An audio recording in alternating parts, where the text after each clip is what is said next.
The deadbolt clicked from the outside. And that's when Daniel realized his own children had just locked him inside his own garage. "Emma, Jake, this isn't funny," he said, rattling the handle. Through the door he could hear the bass thumping up through the floorboards of the house he'd built with his own 2 hands. Literally, every wire, every switch, every smart panel humming above his head was his handiwork. "Open this door right now." "Dad, please," Emma's voice came muffled through the wood. 16 years old, and she already had that practiced, exhausted tone teenagers use when they think their parents are the unreasonable ones. "It's one night. Just stay in there until everyone leaves. You're going to embarrass us." "Embarrass you how?" "By existing in my own house. By doing the thing where you check everyone's cups and ask kids where they live and call their parents," Jake chimed in. 14, and apparently now fluent in his sister's excuses. "Just let us have this one party, Dad. Don't ruin our fun." Then footsteps retreating, and the bass got louder. Daniel stood there in the dark garage for a long moment, staring at a door that would not open, listening to roughly what sounded like 60 teenagers filling every room of his house.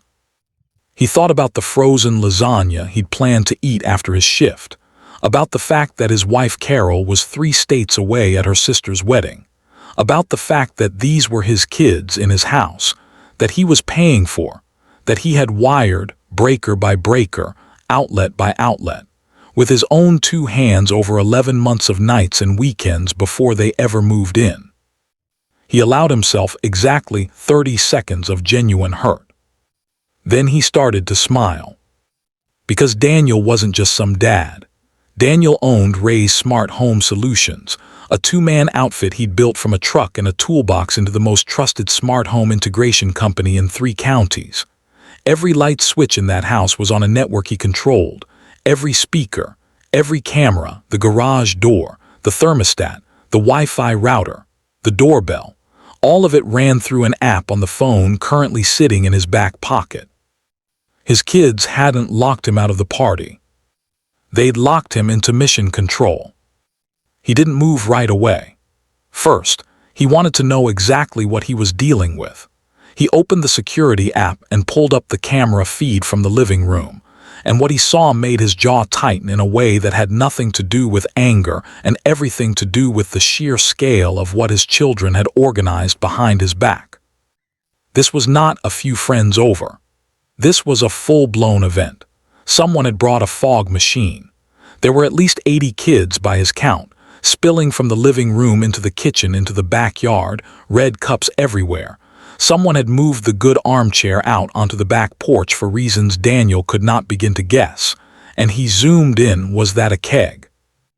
In his garage-adjacent side yard, half hidden behind the hydrangeas Carol had spent 3 summers cultivating, there was absolutely, unmistakably, a keg.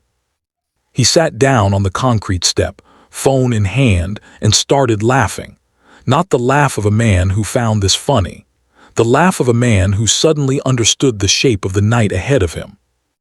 "Okay," he said out loud to no one. "Okay, kids, let's talk about consequences." He started small. The first thing he did was drop the Wi-Fi. Not kill it entirely, that would be too fast, too obvious, and he wanted this to build. He throttled it.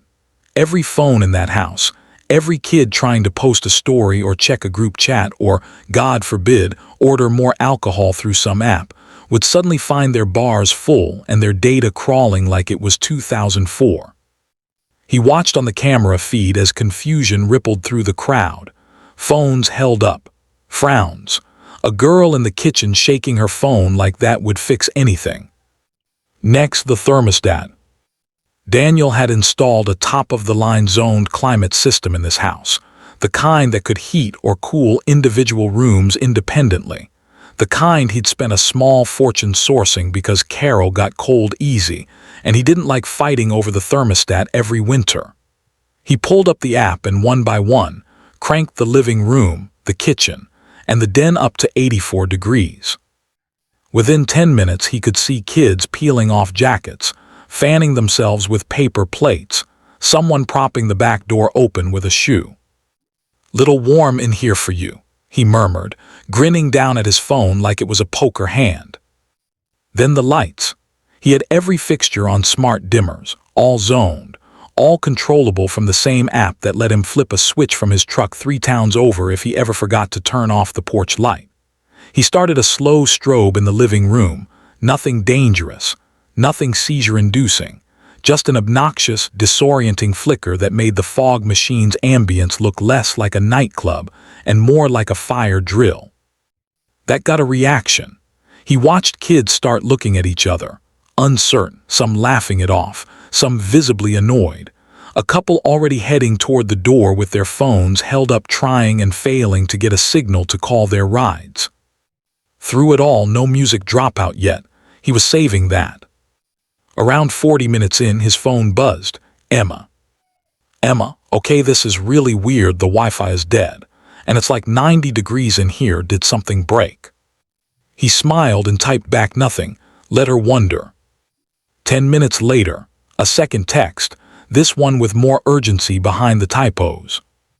"Emma, Dad, are you doing this?" He still didn't answer. Instead, he opened the doorbell camera app and watched a stream of headlights start pulling up outside, not partygoers arriving, but partygoers' parents, summoned by panic group chats now that half the kids inside had figured out the Wi-Fi wasn't coming back and switched to cellular data to text home, temperature climbing, situation deteriorating, atmosphere shifting from party to something closer to a hostage situation nobody had signed up for. He allowed himself a single, satisfied nod. Then he did the thing he'd actually been building toward the entire time. Daniel's system wasn't just lights and thermostats. Years ago, half as a joke and half because a client had asked him to build something similar for their own kids' parties, he'd rigged the whole home speaker system with an override function. A single button in the app that would cut whatever audio was playing and broadcast instead, whatever he chose. Most of his clients used it for emergency announcements or evacuation drills. Daniel had never actually used his. Until now. He cleared his throat, opened the microphone function, and pressed broadcast. "Attention," his voice rang out through every speaker in the house, deep and unbothered, echoing over whatever song had been playing a half-second before. "This is your father speaking, from the garage, where I have been locked in for the last 45 minutes. The music didn't come back.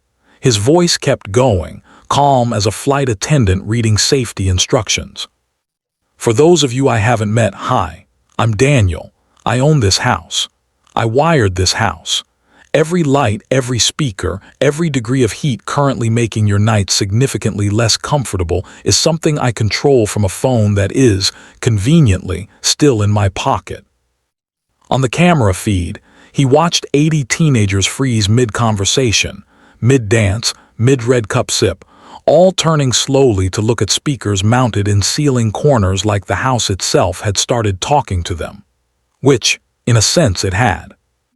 "I'd like to introduce a new segment of tonight's party," Daniel continued, called Find the Adult Currently Locked in a Concrete Room by His Own Children. First prize is nothing, because there is no way out of the garage from the inside without a key I happen to be holding. Second prize is also nothing. But I'll tell you what does exist. A security camera system with 11 cameras, all of which have been recording since roughly 6:15 this evening, and all of which I will be reviewing in extremely close detail once I am, eventually, let out of this room. A ripple went through the crowd. He watched 3 separate kids start speed walking toward the front door.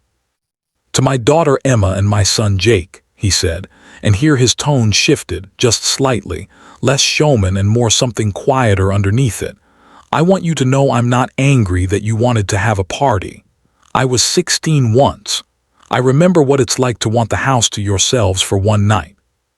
What I am upset about is that instead of asking me, instead of having an actual conversation where we figure out rules, a head count, a curfew, maybe even me being upstairs and out of your hair, which, by the way, I would have been completely willing to do, You decided the solution was to lock your father in a garage like a dog who chewed the furniture. Silence both in the house and, he imagined, in the garage of his own making. So here's what's going to happen. I'm going to sit right here and enjoy the peace and quiet for a little while longer, because frankly, this is the first real break I've had in about 6 weeks. And when I do decide to come out, I expect this house to be significantly emptier and significantly cleaner than it currently is. That's all. Carry on. Or don't. Your call. He ended the broadcast, leaned back against the workbench, and allowed himself a long, deeply satisfied breath.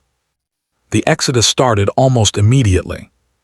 He watched on the cameras as kids scrambled for shoes, jackets, phones, calling out half-panicked goodbyes, a few of them laughing about it.